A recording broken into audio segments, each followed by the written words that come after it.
সম্মানিত দর্শক, আসসালামু আলাইকুম।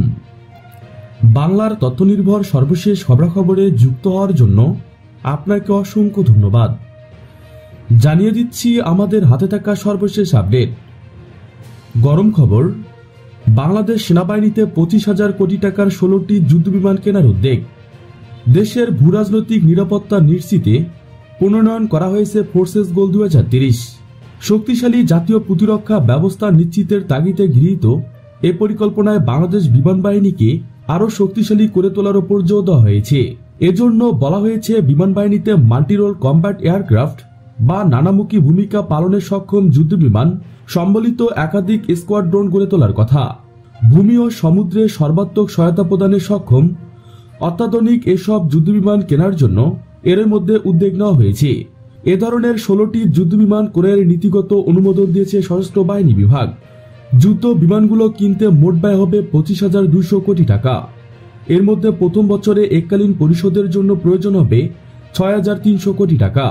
এই অর্থ পরিশোধের বিষয়টি আসন্ন বাজেটের 2021-22 অর্থবছর অন্তর্ভুক্ত করার জন্য প্রতিরক্ষা মন্ত্রণালয়কে অনুমোদন জানিয়েছেন বিমান বাহিনীর সদর দপ্তর।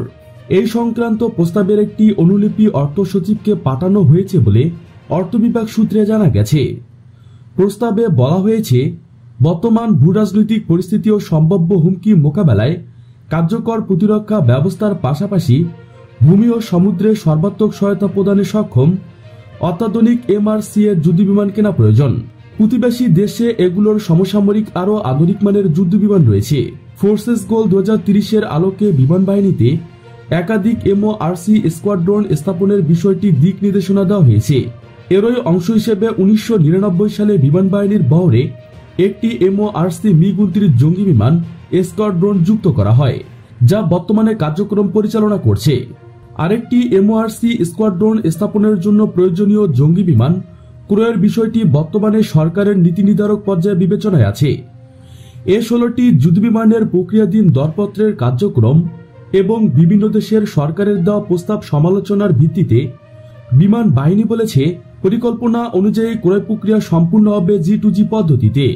MRC ক্রয়ের চুক্তি করতে হলে প্রথম বছর এককালীন পরিশোধের অর্থাৎ ডাউন পেমেন্টের জন্য আগামী অর্থবছরেই মোট মূল্যের 25% বা 6,300 কোটি টাকা প্রয়োজন হবে।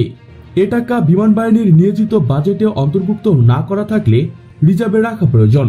বাকি টাকা 5 থেকে 10 বছরের মধ্যে পরিশোধের ব্যবস্থা রাখতে হবে।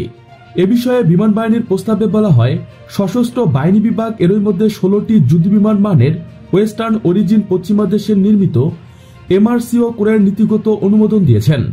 বর্তমানে ক্রয় কার্যক্রম প্রক্রিয়াধীন রয়েছে। প্রস্তাবিত এসব আকাশযান ক্রয় বেশ ব্যয়বহুল বিষয়। এ কারণে বিমান বাহিনীর নিয়মিত বাজেট থেকে এগুলো কেনা হলে পরবর্তী সময়ের মূল্য পরিশোধ করতে গিয়ে বিমান বাহিনীর পরিচালক বাজেটের ওপর নেতিবাচক প্রভাব পড়বে। এর ফলে কিস্তি পরিশোধ, পরিচালন ও রক্ষণাবেক্ষণ সব ক্ষেত্রেই ঘাটতি দেখা যাবে।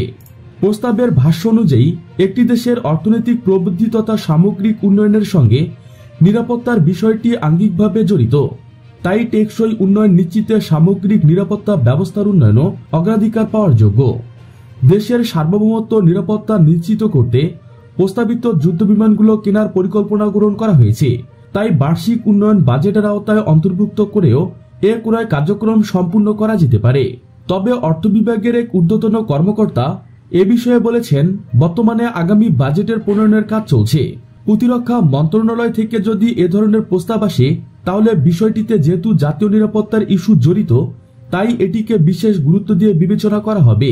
প্রস্তাবে বিমান বাহিনীর বর্তমান সক্ষমতা সম্পর্কে বলা হয়, স্বাধীনতা ও সার্বভৌমত্ব রক্ষায় বাংলাদেশ বিমান বাহিনীর পেশাদারিত্ব দেশের গণ্ডি পেরিয়ে এখন বহির্বিশ্বে সমাদৃত।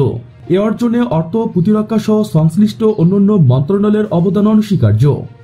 ফোর্সেস গোল 2030 বাস্তবায়নের অংশ হিসেবে বিমান বাহিনীর ভান্ডারে জঙ্গি বিমান সহ প্রশিক্ষণ উড়োজাহাজ অন্তর্ভুক্ত হয়েছে। এছাড়া রয়েছে সর্বাধুনিক মডেলের পরিবহন প্রশিক্ষণ উড়োজাহাজ, বিভিন্ন ধরনের হেলিকপ্টার, উন্নত প্রযুক্তির আকাশ প্রতিরক্ষা ব্যবস্থা, আবহাওয়া রাডার, স্বল্প পাল্লার ক্ষেপণাস্ত্র ব্যবস্থা, ভারী ও মাঝারি মানের মিসাইল ও গোলাবারুদ সামগ্রী। এগুলোর অন্তর্ভুক্তি বিমান বাহিনীকে আরও শক্তিশালী ও বহিঃশত্রুর আক্রমণ প্রতিহত করার ক্ষেত্রে যথেষ্ট সক্ষম করে গড়ে তুলবেন। প্রিয় দর্শক, আজকে পর্যন্তই। শুরু থেকে শেষ পর্যন্ত চেষ্টা করছি বাংলার সামরিক ও অর্থনৈতিক সঠিক তথ্য উপস্থাপন করতে। আপনাদের কোনো তথ্য কিংবা পরামর্শ থেকে থাকলে তা কমেন্ট করে জানাতে পারেন। নিশ্চয়ই আবার দেখা হবে নতুন কোনো বিষয় নিয়ে। ততক্ষণ পর্যন্ত ভালো থাকুন, সুস্থ থাকুন। Thanks for watching my video. আল্লাহ হাফেজ।